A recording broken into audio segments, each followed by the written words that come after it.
देवेश चंद्र ठाकुर का यह बयान उनको कितना महंगा पड़ गया कि यादव और मुसलमानों का काम नहीं करेंगे। आपको अगर ये बात समझना है तो इस बात से समझ सकते हैं कि कल जनता दल यूनाइटेड ने संसद के दोनों सदनों में अपना संसदीय दल का नेता चुना। नेता के नामों की घोषणा की गई और इन नामों में देवेश चंद्र ठाकुर का नाम सामने नहीं आया। हम ये बात क्यों कह रहे हैं कि देवेश चंद्र ठाकुर का ये बयान उनको महंगा पड़ गया?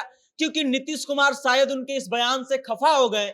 क्योंकि आप याद कर लीजिए कि लोकसभा चुनाव के परिणाम आने के बाद जनता दल यूनाइटेड की तरफ से जब सांसदों का नाम चल रहा था जिनको केंद्रीय मंत्रिमंडल में स्थान दिया जा सकता है, तो देवेश चंद्र ठाकुर का नाम भी सामने चल रहा था।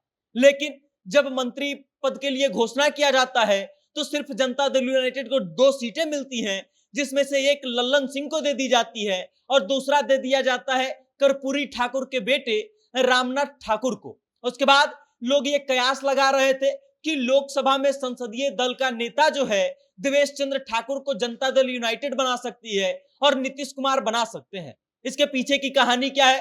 तो नीतीश कुमार के पसंदीदा नेताओं में से एक देवेश चंद्र ठाकुर माने जाते हैं और इसका साफ साफ उदाहरण यह है कि देवेश चंद्र ठाकुर को बिहार विधान परिषद का अध्यक्ष बनाया गया था और उसके बावजूद उनको लोकसभा में नीतीश कुमार ने अपनी पार्टी से मौका दिया और विधान परिषद से त्यागपत्र दिलवा करके उनको लोकसभा भेजा गया है। मतलब आप इस बात को तो समझ सकते हैं कि नीतीश कुमार के कितने चहेते नेता देवेश चंद्र ठाकुर हैं। लेकिन जब कल संसदीय दल के नेता के नामों की घोषणा की गई तो देवेश चंद्र ठाकुर का नाम नदारद मिला। देवेश चंद्र ठाकुर के जगह पर जिसे लोकसभा में संसदीय दल का नेता बनाया गया वो सुपौल के सांसद दिलेश्वर कामत है। उसके बाद राज्यसभा में जो मौका दिया गया वो संजय झा को दिया गया। संजय झा भी नीतीश कुमार के प्रिय नेताओं में से एक है और इस बात का चर्चा लगातार चल रहा था कि जनता दल यूनाइटेड जब अपना संसदीय दल का नेता घोषित करेगी, उनके नामों की घोषणा करेगी, तब राज्यसभा से संजय झा का नाम जरूर आएगा। संजय झा नीतीश कुमार के बेहद करीबी माने जाते हैं और ठीक वैसे ही देवेश चंद्र ठाकुर भी नीतीश कुमार के बेहद करीबी माने जाते थे। लेकिन नीतीश कुमार उनके इस बयान से शायद आहत है।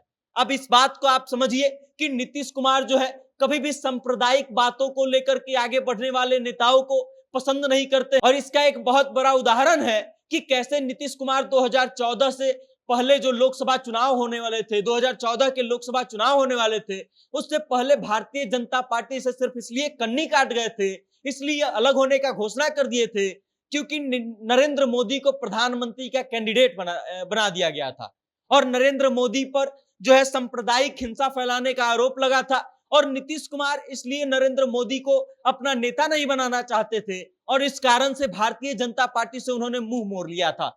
और शायद यही कारण रहा है कि देवेश चंद्र ठाकुर से भी उन्होंने अपना किनारा कर लिया है और उनको अपने पार्टी में किसी भी अहम पद पर नहीं रखा है। अब आप समझ लीजिए कि जनता दल यूनाइटेड जो है एक ऐसी पार्टी है जो एक व्यक्ति को एक ही पद देने का दावा करती है और ऐसे में जब लल्लन सिंह को बना दिया गया केंद्र में मंत्री, तब इस बात का कयास तेज हो गया था कि लोकसभा में सदन का नेता जो है देवेश चंद्र ठाकुर बन सकते हैं। लेकिन जब जनता दल यूनाइटेड ने संसदीय दल के नेता के नामों की घोषणा की तो देवेश चंद्र ठाकुर का नाम दूर दूर तक सामने नहीं आया। अब कमाल की बात यह है कि अभी राज्यसभा और लोकसभा दोनों ही में जनता दल यूनाइटेड के सचेतक का पद खाली है और इसको भरने के लिए अभी नामों की घोषणा नहीं की गई है।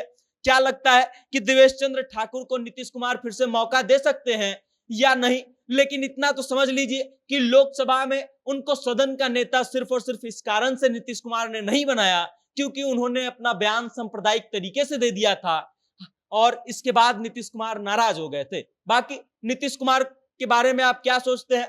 देवेश चंद्र ठाकुर के इस बयान से नीतीश कुमार कितने आहत हुए हैं, इस बारे में आपकी क्या राय है? और आपको क्या लगता है कि लोकसभा में जनता दल यूनाइटेड के सचेतक पद के लिए किसका नाम सामने आ सकता है? अपनी राय कमेंट के माध्यम से हम तक जरूर भेजिएगा और देखते रहिएगा जनता जंक्शन। बहुत बहुत धन्यवाद।